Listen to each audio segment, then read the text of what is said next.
Iki masalahnya tadi saya dapat bisikan dari panitia terkait masalah ajaran Rasulullah ilahiyah, dasar-dasarai masalahnya masih umum. Nah, nggih ana sing luwih jawar romane Pak Bu. Iki nek gak iso ngelangi, kelelep, kedelep akhirnya mati. Khawatirku kok ngoten. Taki tak kei cetek-cetek ae sak dengkul. Sak dengkul. Dadi jenengan gak sampak mati. Artinya gak sampak ati sampean iku nggo protes. Lho ngono lho. Sebab jero ya apa iku mau kolam, kalau yang jebur itu bisa ngelangi. Mati mboten? Mboten. Meneng mawon wis kambang. Ayo coba jenengan sing gak iso ngelangi. Gak usah 5 meter, 3 meter. Kayal-kayal. Jadi gak gaya apa? Gak gaya bebek, gaya batu. Tenggelam gak kembang. Itu namanya gaya batu. Tenggelam gak kembang.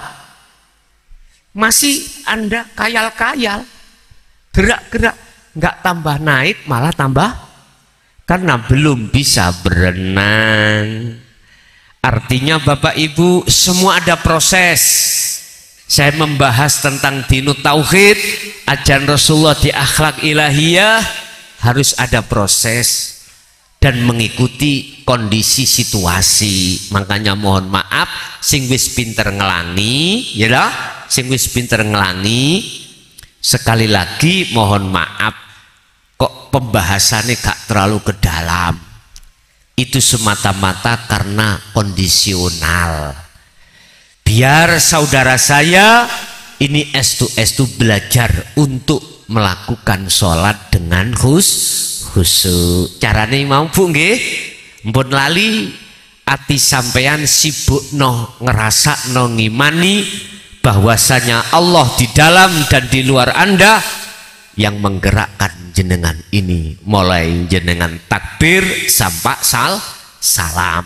Wis nek iki wis sampean toto, wis aktivitas di luar sholat. Jenengan ibu ngulek-ngulek, hati dibuat zikir, eling sadar, isoke ulek-ulek sebab karena jangan karena bapak kasih uang 20.000 satu minggu, lah iya uang 2.000 kayak beli lombok tok ning ngati loro tambahan sampean. Engko sing rugi sapa? Jenengan piyambak. Gitu? Panase srengenge Pak, iso disangga wong sak donya, tapi nek panase ati disangga dewek. Kita yang sakit ngapain? Makanya oleh sebab itu tolong sekali lagi, monggo dalam kesempatan yang sangat baik ini kita revolusi mutu nilai sholat kita yang tadinya tidak bisa khusyuk pada Allah, maka di situ bisa khusyuk pada Allah. Syaratnya ikutono petunjuk yang telah dilakukan Rasulullah di dalam Al-Quran ini. Jangan hafidu ala sholawah saja, jangan sholat jasmaniyahnya saja, tetapi ruhaniyah harus ikut sholat. Lah sholati ruhaniyah ini wajah tu menghadapkan wajah ruh jenengan yaitu iman, praktek ngimani ngrasakake yen opo sing muncul dalam diri Anda mulai takbiratul ihram sampai salam, wajihiyah ku hadapkan wajahku ke wajah Allah, maksudnya sedaya iku sing agawe Gusti Allah. Cetha nggih?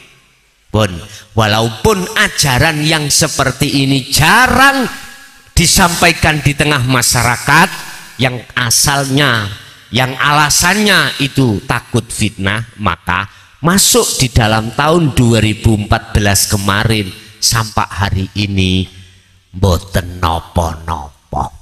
Artinya jenengan para ustadz, para kiai yang ada potensi tentang masalah ini, jangan pernah takut. Ini sudah waktunya umat ini untuk merevolusi iman, merevolusi sholat, merevolusi karakter kebiasaan. Sebab mohon maaf sekali lagi saya katakan, timbulnya satu peperangan itu dikarenakan hasud, riya, takabur dan lain sebagainya. Sumbernya karena kita tidak mengikuti akhlak ilahiyah Nabi Muhammad sallallahu alaihi wasallam. Pun kesimpulan. Mumpung jenengan kali kula dereng sedo. Iki dawuh sing derek yang mengikuti dawuh hukum yang tertinggi adalah Al-Qur'an yang telah disampaikan Rasulullah. Monggo miturut saya, monggo lekaslah, kembalilah ruhaniyah kita untuk kepada Allah sebelum kematian menjemput kita. Yang terakhir, Bapak Ibu, saya berpesan, tolong janganlah panjenengan sedo dhisik, ojo mati dulu, jenengan jangan wafat dulu sebelum ruhaniyah jenengan meripati ruhaniyah estu masih dalam keadaan buta, jangan mati dulu. Artinya silahkan jenengan sedo manakala jenengan ini sudah kembali dan bertemu datang Gusti. Gus, apa ono dasare amriye isok ketemu Allah? Wonten ning Quran, dibuka dalam surah Al-Kahfi ayat 110, ayat sing terakhir. Wa mangkana yarju liqa rabbih falyamal amalan sholihan wala yusrik fi ibadati rabbih ahada. Rong syarat sing kudu sampean siapno yen lamuno apabila Anda ketika sholat bisa berjumpa pada Allah. Apa? Pertama adalah falyamal amalan sholihan. Itulah lakunya ruh yang benar, iman yang benar, yang tadi saya katakan tadi. Jenengan harus meyakini, merasakan hanya Allah lah yang menggerakkan jenengan tanpa Anda sendiri bisa bergerak. Satu. Dua, wala yusyrik bi ibadati rabbi ahada. Ketika jenengan sholat, jangan ada di dalam hatimu selain Gusti Allah.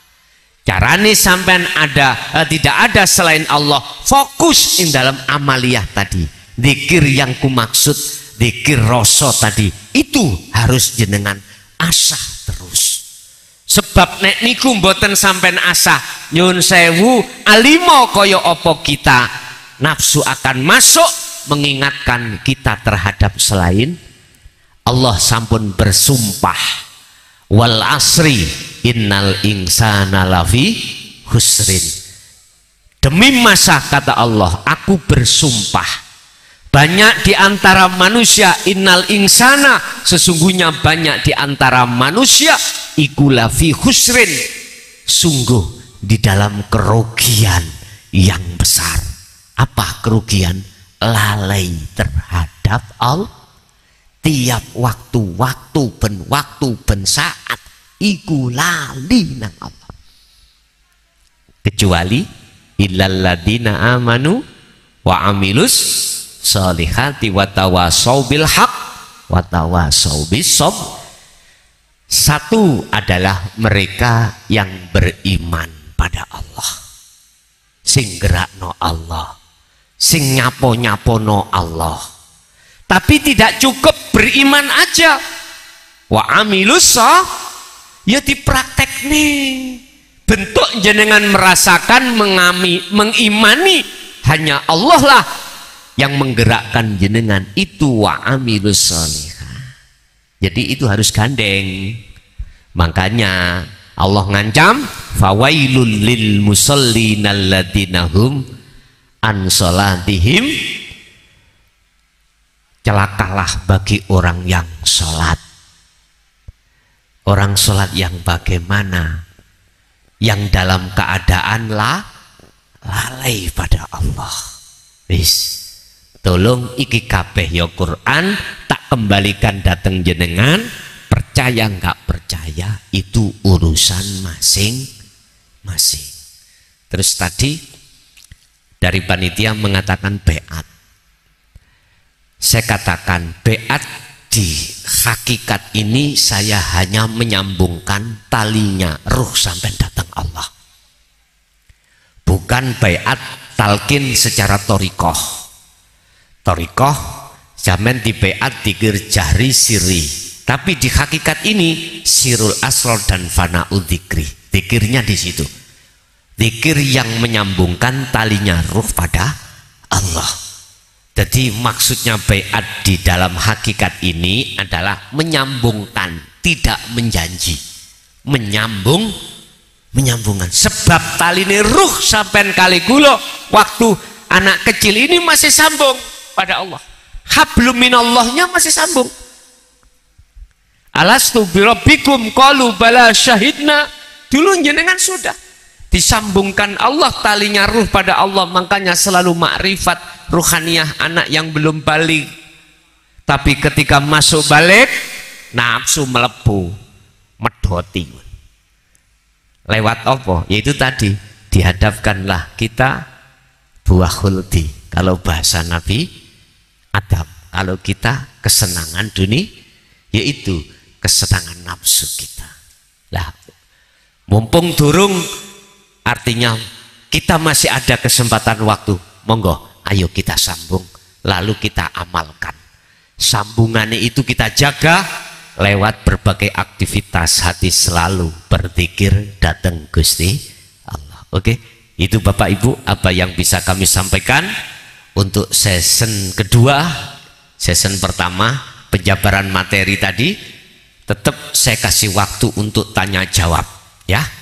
Tetap saya kasih waktu, saya ikut panitia aja, dikasih berapa pertanyaan dari samiin, pendengar, monggo.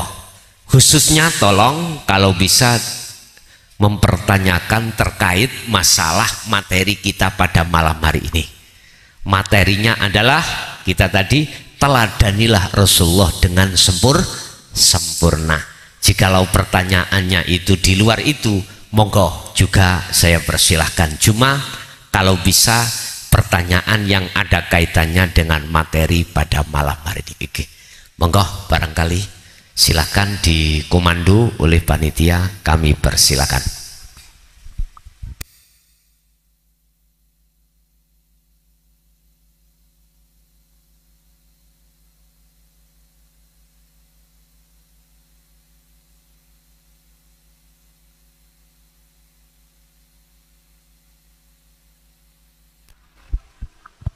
Monggo sing pada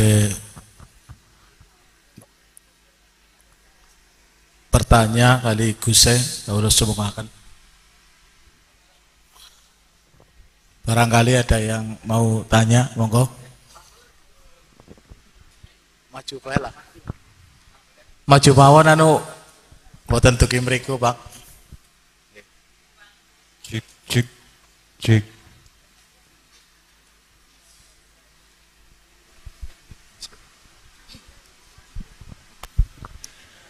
Assalamualaikum warahmatullahi wabarakatuh. Waalaikumsalam warahmatullahi wabarakatuh. Mohon izin untuk bertanya, Gus.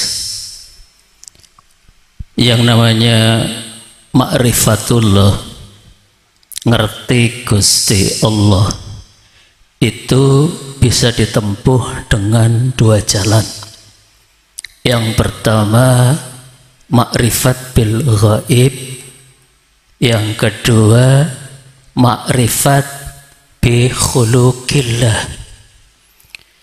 Kalau makrifat bil ghaib yaitu ngerti maring Gusti Allah dengan cara zikir jahri, zikir khafi, fana'u dzikri sampai liqa'illah.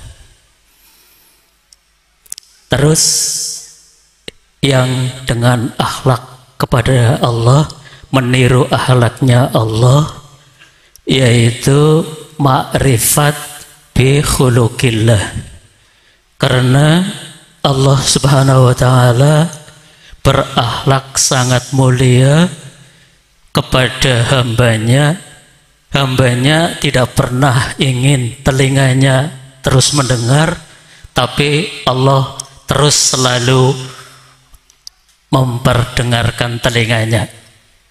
Pertanyaannya sangat singkat, apakah orang yang sudah makrifat bil ghaib secara otomatis akhlaknya itu sudah seperti akhlaknya Rasulullah, secara otomatis menjadi khairin nas, maksudnya bermanfaat bagi manusia yang lain, sangat menyenangkan, atas dasar wa ahsin kama ahsanallahu ilaika, berbuat baiklah kamu sebagaimana Allah berbuat baik kepadamu. Demikian, terima kasih Gus. Assalamualaikum warahmatullahi wabarakatuh. Warahmatullahi wabarakatuh. Khusus makrifat lewat ghaibiyah itu ada 2 jalur di situ, wasilun dan majdubun. Ya, sing ghaibiyah tadi ya. Ini kalau yang di jalur wasilun jawabannya pasti khairun nas anfa'uhum linnas wa ma arsalnaka illa rahmatal lil alamin. Jadi kedatangan beliau itu tidak membuat teror di tengah umat manusia, justru menjadikan rahmat segenap alam. Tidak hanya untuk umat Islam, tetapi juga selain agama Islam merasa terlindungi. Ini kalau lewat jalur ghaibiyah itu pasti yang melewati wasilun seperti apa yang jenengan tanyakan. Akhlaknya itu seperti baginda Rasul. Sangat mendasar akhlak baginda Rasul. Sing sering yang kita lihat, beliau itu melebih utamakan kepentingan umat di atas kepentingan pribadi. Itu. Beliau itu lebih mengutamakan kepentingan umat di atas kepentingan pribadi. Ini kalau beliau itu melewati sistem wasilun yang likok datang Allah lewat ghaibiyah.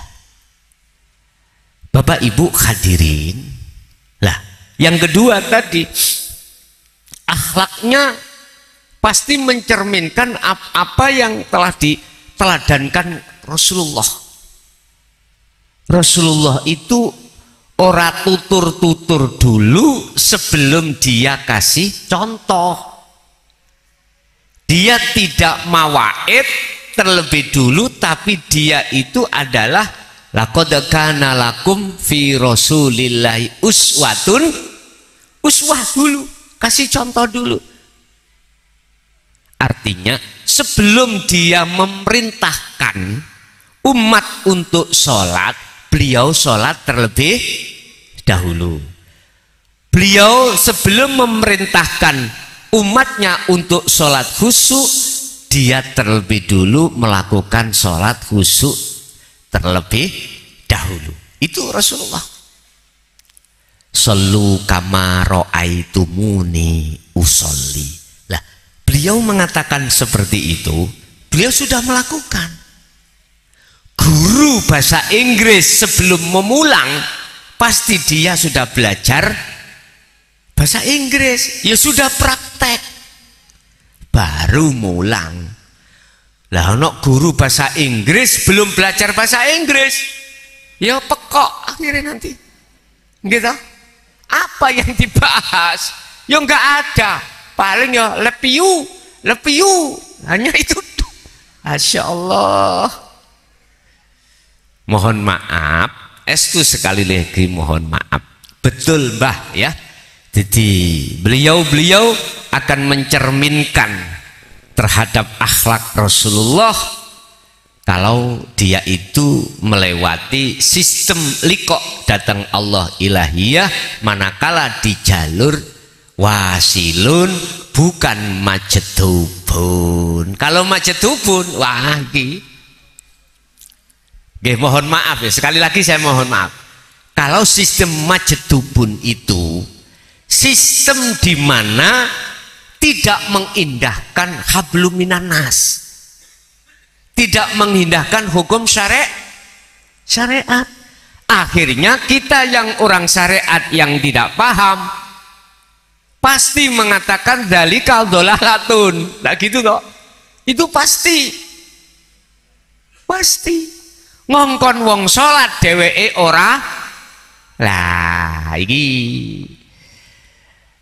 iku sistem majedubun. Karena dia majedub itu apa toh? Majedub iku wong sing gendeng. Ngoten. Jadab iku kelakuane wonge jenenge majedub. Artinya wong gendeng akale mboten sehat. Ngoten lho. Tandane apa? Itu tadi mengabaikan hukum syariat. Jadi tidak bisa untuk muncul 4 sifat: sidik, fatonah, tablik, amanah. Nggih. Nggih Mbah, matur suwun. Ada lain, monggo. Buah duku, buah pepaya. Mumpung ketemu, yo bertanya. Monggo. Masalahnya besok sudah nggak ketemu misalnya. Jarang-jarang kita.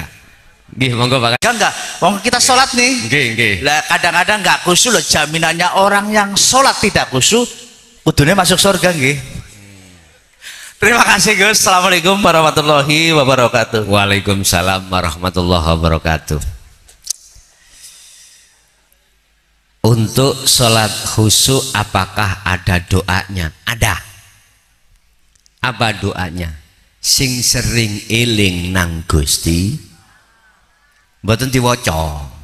Nek diwaca inni wajjahtu wajhiya lilladzi fataras samawati wal ardo hanifau. Loh, di belakang ditutup wama ana, dan saya Nabi Ibrahim wama ana minal musyrikin. Saya sudah bukan termasuk golongan orang yang menyekutukan Allah, karena hatinya sudah iman mutlak. Semuanya yang berperan, yang memerankan, yang menggerakkan adalah Allah. Wes, 1. Nomor 2, yang gak khusyuk apakah dimasukkan surga? Nah gitu deh. Coro syariat muga-muga. Lah ngoten nggih? Insyaallah nggih. Secara syariat. Cuman kalau secara kacamata hakikat, saya mengikuti surat Al-Maidah ayat 29 kalau nggak salah. Gini bunyinya: innama yataqabbalullahu minal muttaqin. Sesungguhnya amaliyah apapun yang dilakukan oleh jasmani, gitu. Amaliyah. Tadi saya katakan amaliyah itu sesuatu yang dilakukan yang bersifatkan jasmani, belum rohani.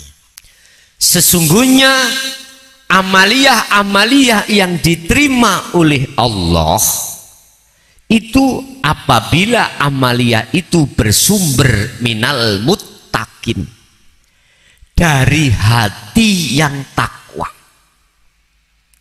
Hati yang takwa itu hati yang bagaimana? Takwa prosesnya ada 3 unsur. Takwa, ilmu, amal, istiqomah. Ini takwa. Ilmu yang kumaksud adalah tentang mengesahkan Allah. Berarti ilmu yang mendidik hati sampean untuk mengesahkan Allah. Itulah yang kumaksud dinul haq ay dinut tauhid. Dan ini juga ditegaskan Allah di dalam surah Al-Baqarah ayat 256. La ikraha fiddin qad tabayyana rusdu minal ghayy. Muhammad, ajaran ini tidak ada paksaan. Berarti umat tidak boleh dipaksa untuk mengikuti Rasulullah. Nggak boleh. Ajaran yang mana ya Rasulullah? Qad tabayyana rusdu minal ghayy. Yaitu betul-betul ajaran yang membebaskan ruhaniyahmu dari belenggunya hawa nafsu. Kita olehnya tidak khusyuk itu sebab ruhaniyah kita terbelenggu, Pak. Tahu terbelenggu? Terikat oleh rantainya hawa. Nah, hawa nafsu mengikat kita dengan kesenangan dunia.